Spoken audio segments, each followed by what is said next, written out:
ఒక్క విషయం చెప్పేది గుర్తుపెట్టుకోండి. చెప్పులకు ఉన్ని విలువ మనిషికి లేదు. ఇది గుర్తుపెట్టుకోండి ప్రతి ఒక్కరూ. చెప్పులకు ఉన్ని విలువ మనిషికి లేదు. ఎందుకంటే నేనేం చెప్తానంటే, మనమే చెప్పులేసుకొని ఊర్లోకి పోయినాము. ఏందో పని పడింది. పాత బజార్‌లో చెప్పు తెగిపోయింది. చెప్పు తెగిపోతే అప్పుడు మనం ఏం చేసినామంటే, ఎవరైనా పక్కన ఇంటి వాళ్ళకి పోయి, "అబ్బా! చెప్పులు తెగిపోయినాయి. ఈ చెప్పులు ఆడ పక్కనేస్తాను.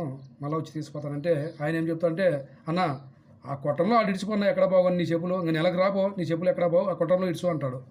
ఎవరు? ఆయన. అప్పుడు మనం ఏం చేస్తాం? ఆ కొట్టంలో ఇడుస్తాము. మళ్ళీ నెలకొచ్చి తీసుకునే కూడా ఇబ్బంది లేదు ఎవరికి. అదే మనిషి చనిపోయినాడు, మనిషిని ఎత్తుకొని పోతున్నాం బజార్లో ఎడన కానీ ఏందో ఇబ్బంది పడింది. వాళ్ళ ఇంటి ముందర దింపుతాము. దింపితే అబ్బా ఒక అర్ధ గంట సేపు ఈ శవం ఇక్కడ పక్కన పెట్టుకుంటాము. మళ్ళీ ఎవరో మంచిరాల్లా ఆయన వచ్చి ఎత్తుకొని పోతామంటే వాడు ఏమంటాడు? ఫస్ట్ నీ శవం ఎత్తుకుపోయి అడన పెట్టుకో. ఏందయ్యా నీకేం మా ఇంటికాడ శవం పెడతామంటాడు. అంటే నేను చెప్పేది ఏమంటే, చెప్పులు తెగిపోతే పక్కన గంట కాదు ఒక 2 నెలలైనా పక్కన వేయమంటారు కొట్టంలో. మనిషి చనిపోతే అర్ధ గంట సేపు పెట్టరు. అందుకే నేను చెప్పేది ఏమంటే, చెప్పులు కొన్ని విలువ మనిషికి లేదు. ఇది ప్రతి ఒక్కరు గుర్తుపెట్టుకోవాలా. బాగా ఆలోచన చేయండి నేను చెప్పేది. అందుకే చెప్తాను, మనిషికి ఎప్పుడే కానీ చెప్పులు కొన్ని విలువ మనిషికి లేదు అని చెప్తున్నా. బాయ్ ఫ్రెండ్స్, నచ్చితే లైక్ కూడా సబ్స్క్రైబ్ చేసుకోండి ఫ్రెండ్స్. ఇట్లా మీ కేస్ట్ హౌస్ ఫ్రెండ్స్. హాయ్ ఫ్రెండ్స్, నేను చెప్పేది వినండి. ఒకరోజు ఒక గుడ్డివాడు గుడికి వెళ్ళాడు. ఒకరోజు గుడ్డివాడు గుడికి వెళ్తే అక్కడ జనమంతా గుడికి ముక్కుతున్నారు, గుడికి తిరుగుతున్నారు, చాలామంది పూజలు చేసుకుంటున్నారు. ఈ గుడ్డివాడు గుడికి వచ్చిన తర్వాత అక్కడుండే జనమంతా ఆ గుడ్డివాడిని చూసి నగినారు.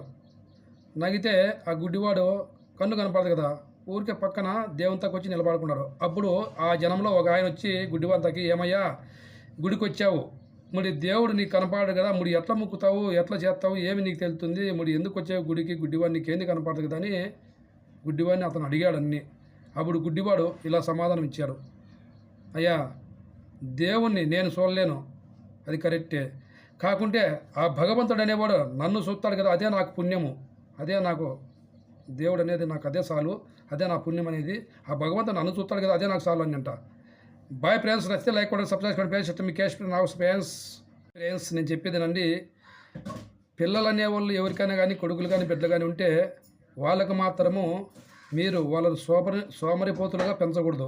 ప్రతి ఒక్క విషయంలోనూ వాళ్ళకు కొన్ని పనులు చెప్పాలి. ఎందుకంటే మనము చేసే పని కానీ, మనం చేసే కష్టం కానీ మన పిల్లలకు తెలాలి. రేపు పొద్దున వాళ్ళు ఎట్లుంటుందంటే, కష్టపడింది ఏది రాదు, మనం పని చేసుకొని బతకాలని చెప్పి వాళ్ళకు కూడా వాళ్ళకు కష్టం అనేది తెలుస్తుంది, బాధ్యత అనేది తెలుస్తుంది.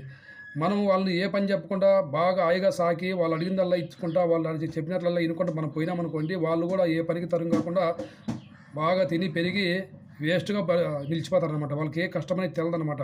అందుకనే పిల్లలు ఎవరైనా కానీ అలా పెంచకూడదు. ఏదో కానీ చిన్న పని కానీ పెద్ద పని చెప్తాను, లే అది చేయి, పని అంటే ఎట్లుంటుంది, బతుకు అంటే ఎట్లుంటుందని ప్రతి ఒక్కరు చెబితే, తల్లిదండ్రులు చెబితే వాళ్ళు కూడా అన్ని పనులు చూసి బతకడానికి నేర్చుకుంటారనమాట. ముందుకు తెలుసుకుంటారు. మేము పిల్లవాడు ఇట్లా కష్టపడి, మేము పిల్లవాడు ఇట్లా కష్టపడి, మేము ఇట్లా కష్టపడి ఇట్లా వచ్చిన పైకను అనుకుంటారు. మనం అదే పిల్లలకి ఏ పని చెప్పకుండా మనం ఇట్లా సాగితే అనుకో, రేపొద్దున వాళ్ళు ఏంటికి ఎక్కకుండా అయిపోతారు. అందుకే వాళ్ళకు కూడా ప్రతి ఒక్కటి బాధ్యత అనేది తెలిసిండల్లా. చిన్నది కానీ పెద్దది కానీ సంసారం విలువ అన్నీ ప్రతి ఒక్కటి తెలిస్తే వాళ్ళు రేపొద్దున పెళ్ళిళ్ళు పేరెంట్ అది చేసుకునే కూడా, మేము పిల్లవాడు ఇట్లా చేసినాం, మేము ఇట్లా కట్టపడినాం, మా నాయన ఇట్లా చెప్పినాడు, మా అమ్మ ఇట్లా చెప్పింది అని తెలుసుకుంటారు ప్రతి ఒక్కరు. అందుకే పిల్లలు మనమే చెడగొట్టేది కూడా. ప్రతి ఒక్కరు గుర్తుపెట్టుకోండి, వాళ్ళకు కొన్ని బాధ్యతలు అనేది తెలియలా. ప్రతి ఒక్క పిల్లోనికి కానీ ఆడబిడ్డకు కానీ ఇది గుర్తుపెట్టుకోండి. బాయ్ ఫ్రెండ్స్, నచ్చితే లైక్ కూడా సబ్స్క్రైబ్ చేసుకోండి ఫ్రెండ్స్. మీ కేస్ట్ హౌస్ ఫ్రెండ్స్.